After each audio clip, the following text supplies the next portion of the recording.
Jika engkau bukanlah seorang yang menguasai banyak ilmu agama, maka ajarkanlah alif ba, ta, kepada anak-anakmu. Setidaknya itu menjadi amal jariah untukmu, yang tak akan terputus pahalanya meski engkau berada di alam kuburmu. Sebaik-baiknya perhiasan adalah istri yang soleha, sebaik-baiknya harta adalah anak yang soleh-solehah pula. Inilah kenikmatan akhirat yang kelak akan dialami keluarga mukmin. Perbedaan tak perlu dibesar-besarkan, sehingga kita bisa hidup rukun. Yang penting kita umat Islam itu hablum minallah, harus dikuatkan, dan hablum minanas, harus dijaga dengan baik. Memintarkan orang yang benar itu lebih mudah daripada membenarkan orang yang pintar. Tidak semua orang pintar itu benar. Jangan mudah berburuk sangka, agar hidupmu tidak gelap, dan hidupmu tidak sengsara. Banyak yang membaca Al-Quran karena tujuan mencari uang, sehingga kurang memperhatikan ilmu-ilmu membaca Al-Quran, seperti membaca tanpa mahraj dan tajwid yang benar. Sebaik apapun benih ditanam, jika ladangnya gersang, takkan tumbuh padi yang baik. Kalau memilih istri itu jangan terlalu mengerti dunia, materi. Karena seberapa soleh anakmu, tergantung solehah apa ibunya. Jika engkau melihat seekor semut jatuh di air, maka angkat dan tolonglah. Barangkali itu menjadi penyebab ampunan bagimu di akhirat. Manusia jangan diharapkan bisa sama semua.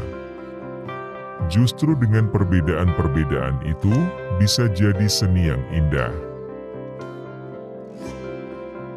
Lebih baik jadi orang benar tetapi tidak pintar, daripada jadi orang pintar tapi tidak benar. Kalau punya keinginan, tapi kok belum mampu, maka jangan terlalu dipikirkan, supaya tidak cepat mati. Sebaik-baiknya dunia itu ketika dipisah antara baik dan buruk. Sebaliknya, sejelek-jeleknya dunia itu ketika bercampur antara baik dan buruk. Jangan pernah meremehkan kebaikan. Bisa saja seseorang itu masuk surga bukan karena puasa sunnahnya, bukan karena panjang sholat malamnya. Tapi bisa jadi karena akhlak baiknya dan sabarnya ia, ketika musibah datang melanda. Pondok ikut dunia. Banyak kiai yang tidak paham, karena pondok ini kalau kiainya meninggal, anaknya pada rebutan. Ini menunjukkan bahwa ini adalah dunia. Walaupun berguru pada kiai Arab, jangan menyepelekan kiai Jawa. Sikap macam itu tidak saja bisa memusnahkan Jawa, tapi juga memusnahkan kiai Arab sekaligus. Di sini punah, di sana juga punah.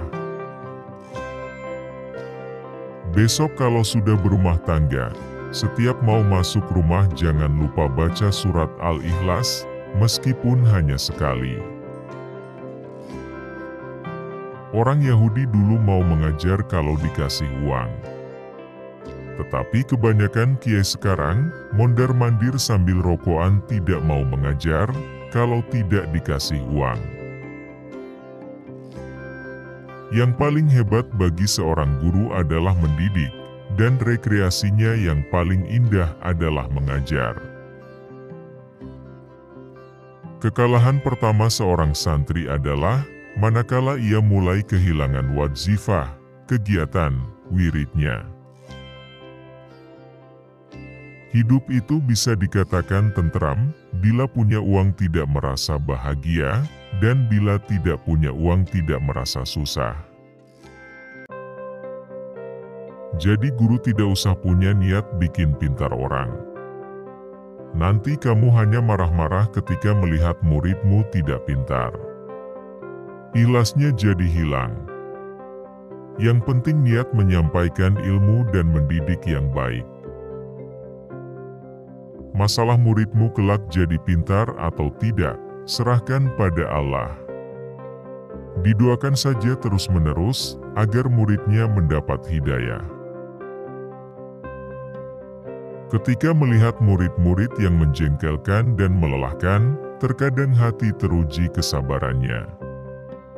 Namun, hadirkanlah gambaran bahwa di antara satu dari mereka, kelak akan menarik tangan kita menuju surga.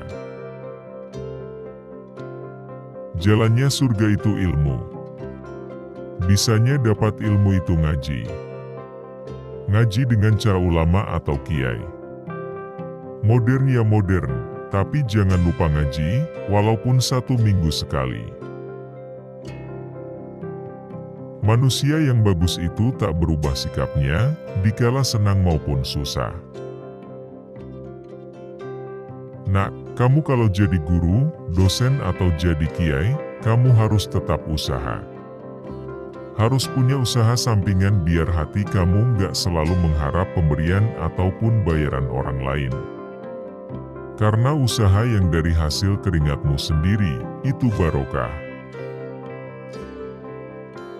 Orang baik itu tidak menyepelekan dosa, meskipun kecil. Dan tidak boleh sombong ketika punya amal, meskipun banyak. Apa tandanya santri? Tandanya santri itu ngaji. Zaman sekarang itu orang ngaji tinggal sedikit, yang banyak itu pada sekolah, pada nyari gelar sarjana. Kapan tiada lagi orang mengaji? Tidak akan ada lagi orang mengaji, jika Al-Quran sudah tak lagi dianggap ilmu. Al-Quran hanya dianggap sebagai bacaan dan simaan saja. Bangsa Indonesia adalah benar-benar bangsa yang terpilih. Sampai Allah memberikan kemerdekaan Indonesia pada angka 17, 8, dan 45. 17 Agustus 1945 itu simbol NU.